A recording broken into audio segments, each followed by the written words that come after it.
Moldova has once again chosen a pro-European path, while pro-Russian forces in this country are receiving less and less support, thus showing that Russia is losing Moldova forever. The parliamentary elections in Moldova became a real triumph for the current government, which is leading Moldova towards joining the European Union. President Maia Sandu's party, Action and Solidarity, received an absolute majority of the votes. This means that the president's party will form a single-party majority in parliament, and no pro-Russian forces will be able to stop them. After the announcement of the parliamentary election results in Moldova, European politicians are not even trying to hide their joy. Because until the very last moment, the European Union was seriously concerned that Russia's hybrid interference in the Moldovan parliamentary elections would significantly affect the voting results.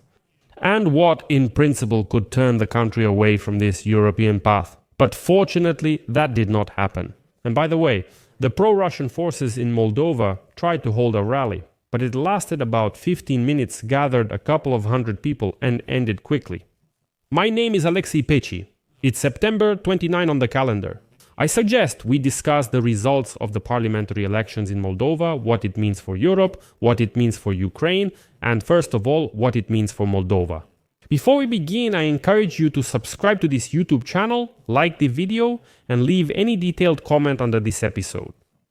So, officially, on September 28, parliamentary elections were held in Moldova, and 5 parties and blocs passed the electoral threshold. But the main battle was between Maia Sandu's Action and Solidarity party and the pro-Russian party Patriotic Bloc. The leading party is Action and Solidarity, which is Maia Sandu's party with 50.2% of the votes. In second place is the same Patriotic Bloc, which received 24.2% of the votes, while the Alternative Bloc got almost 8% of the votes. Besides them, a party with just over 6% and the Democracy at Home party may also enter parliament. They got just over 5%. I'll explain later why it's worth remembering the names of some of these parties. President Maia Sandu of Moldova has already held a press conference about the election results. The Central Election Commission has finished counting all votes and announced the results on the evening of the 29th. And then Maia Sandu says, I wanted Moldovans to make a choice in favor of Moldova, and I am glad that Moldovans have decided in favor of Moldova.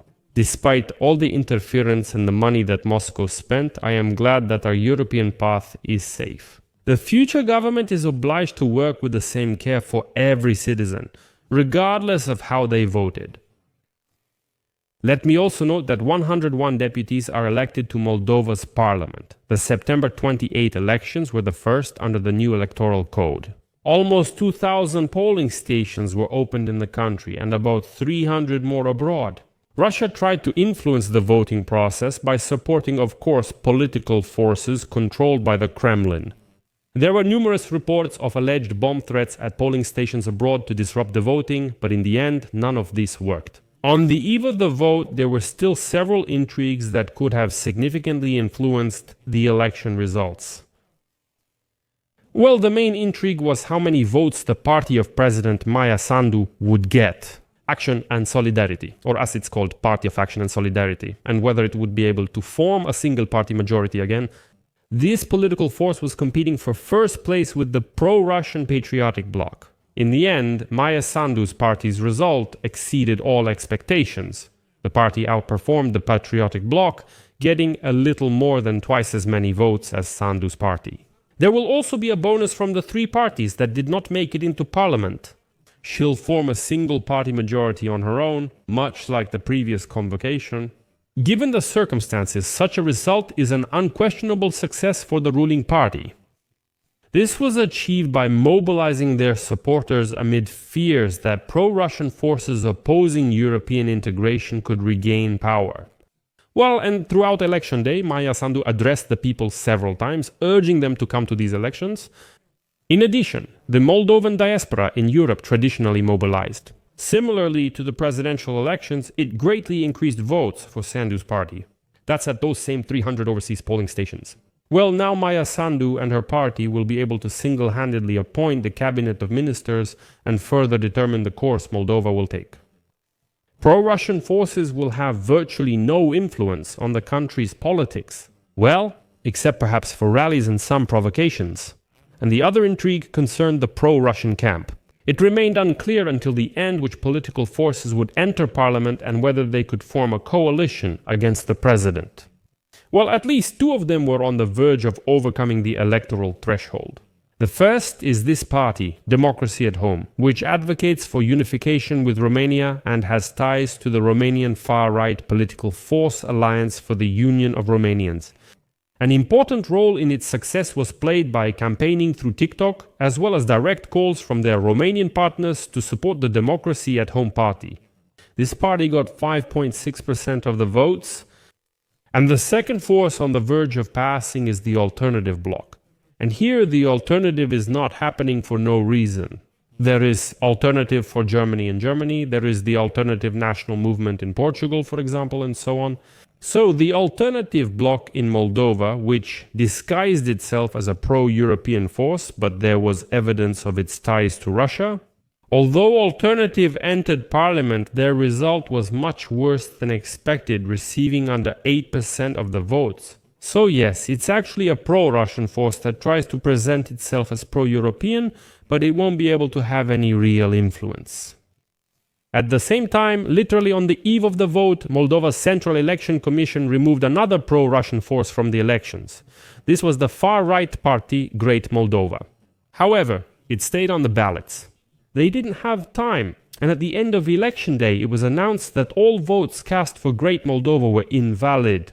Thus, the radical pro-Russian supporters of the party were neutralized, whose leader, Victoria Fortun, among other things, had announced plans, as she said, to take the south of the Odessa region from Ukraine. Just so you understand the message of this party, they simply removed this party from the elections, and that's it. Overall, this time, Moldova, with great difficulty, but once again confirmed its pro-European course, despite the fact that pro-Russian forces still received a significant percentage of the votes. If you add it up, quite a lot of people voted for them. In the future, Maia Sandu and her team must justify this renewed vote of confidence, both regarding European integration and in the context of internal reforms in the country. If it doesn't happen, a miracle like this won't happen again. For Ukraine, the most important thing is that the neighboring state will continue to maintain a predictable and friendly policy toward Kyiv. Therefore, at the very least, it was possible to avoid the emergence of another source of tension on the Ukrainian border. And that's a big plus. Europe is pleased because they understand that Moldova will continue its path toward European integration. So, there's no need to worry. We can continue implementing reforms and lead Moldova toward joining the European Union. That's the situation in short, without going into details. So I'll leave it at that for now. Share your opinions and conclusions in the comments below this episode. Subscribe to the channel, hit the bell, and don't forget to like. That's all for now. Take care. Goodbye, everyone.